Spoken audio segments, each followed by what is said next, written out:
ఇక్కడ వచ్చిన వాళ్ళందరికీ పేర్లు అంటే నాకు తెలియదు కానీ అందరికీ విప్లవ వందనాలు. ప్రతి ఒక్కరికి విప్లవ వందనాలు. విప్లవం మీద అభిమానం ఉంటేనే ఇక్కడికి వస్తారు, లేకపోతే వచ్చేవాళ్ళు కాదు.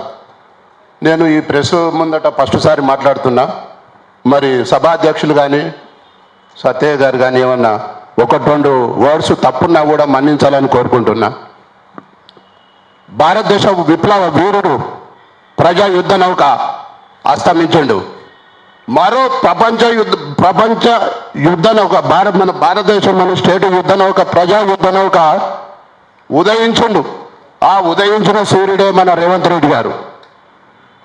ఒక విప్లవ వీరుడు అస్తమించుండు, ఒక మళ్ళా ప్రజా యుద్ధ నౌక ఉదయించుండు. ఎందుకు ఉదయించుండు అనే దాని మీద నేను చెప్తాను.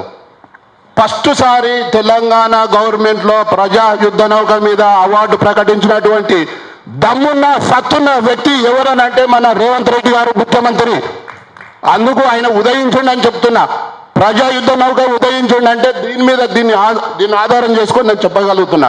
ఏమన్నా తప్పులుంటే ఎవరైనా మనోభావాలు కనుక కొద్దిగా ఇబ్బందిగా ఉంటే నన్ను క్షమించాలని కోరుకుంటున్నాను. సో ఇంకొకటి ఏంటంటే, ఇక్కడ జేబీ రాజు గారు, కంచ ఐలయ్య గారు, గాదె ఇన్నయ్య గారు, పాశం యాదగిరి గారు, ఈయన పసునూరు రవీందర్ గారు, వీళ్ళు ఎంత మంచి ఆలోచన అంటే వీళ్ళది. నా మిత్రుడు కొడుకును, నా మిత్రుడిని, వీళ్లకు ఆ పృథ్వీరాజ్ అన్న గారికి అందరికి వందనాలు. ఇది మధ్య మధ్యలో వీళ్ళు వస్తుంటే నేను ఉన్నది మర్చిపోయేటట్టున్నా, అందుకు క్షమించాలి. అయితే వీళ్ళు 5-6 మంది కలిసి ఏం చేసింది తెలుసా? యాదగిరి అన్న మీరు మహా మేధావులు అన్న, మీరు జేబీ రాజు గారు, మన కంచైలయ్య గారు ఇంకా మేధావి. మాతోని కాదు. ఇప్పుడు కృష్ణుడు ఏం చేస్తాడు తెలుసా? కృష్ణుడు యుద్ధం చేయడు, అర్జునుడు ముందుకు దోస్తాడు.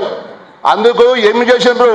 తెలంగాణ మొత్తం ప్రతి గ్రామాన్ని, ప్రతి జిల్లాను, ప్రతి తాలూకాను స్టడీ చేసి వీళ్ళందరూ ఏం చేసారు అంటే తెల్లాపూర్ ఎంచుకున్నారు. వీళ్ళందరూ కలిసి తెల్లాపూర్ ఎందుకు ఎంచుకున్నారంటే, సత్యయ్య అయితేనే బాగుంటుంది, సత్యయ్య కొడుకు అయితేనే బాగుంటుంది. ఈ గద్దరు ఆశయాలను, ఈ విప్లవ సాహిత్యాన్ని, ఈ విప్లవ గీతాలను వీటన్నిటికీ ముందుకు తీసే వ్యక్తులు ఎవరని అంటే వీళ్ళకు తెలంగాణలో ఎవరు దొరకలే. మహా విప్లవం యుద్ధం చేసిన వాళ్ళు ఉన్నారు, విప్లవ పోరాటాలు చేసిన వాళ్ళు ఉన్నారు. కానీ వీళ్ళందరూ కలిసి నా ఫ్రెండ్ సత్యయ్యను వాళ్ళ అబ్బాయిని వీళ్ళు ముందుకు దోస్తున్నారు. గద్దరు ఆశయాలను, ఈ విప్లవాన్ని ముందుకు తీసే, ఈ తెలంగాణ ముందుకు తీసేపోయే వ్యక్తులు ఎవరన్నా ఉన్నారు అని అంటే అది తెల్లాపూర్కి వెళ్ళే స్టార్ట్ చేసారండి వీళ్ళు. మరి వీళ్ళు ఏ ఉద్దేశంతో స్టార్ట్ చేసారో నాకైతే అర్థం కాదు.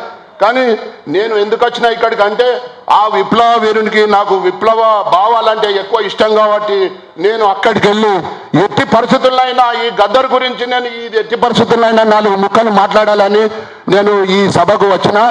సో ఈ అవార్డు గద్దర్ విప్లవ పీఠం అని ఎందుకు పెట్టకూడదు? అవార్డు గద్దర్ విప్లవ పీఠం ఈ అవార్డు అని ప్రతి దానికి మీరు భక్తులు ఉన్నారు ఇక్కడ మేధావులు. నేను అంత మేధావినేం కాను. ఈ మేధావులు అందరూ కూర్చొనేసి మళ్ళొకసారి తెలంగాణ మేధావులు ఇంకా ఏం రాలే, చాలా మంది ఉన్నారు. తెలంగాణ మేధావులను అందరిని పిలిచి విప్లవ పీఠం పెడితే బాగుంటుందా, గద్దర్ అవార్డు పెడితే బాగుంటుందా, ఏ అవార్డు అయితే బాగుంటుంది ఇండియా స్థాయిలో? ఆయన భారతదేశం విప్లవ వీరుడు కదా.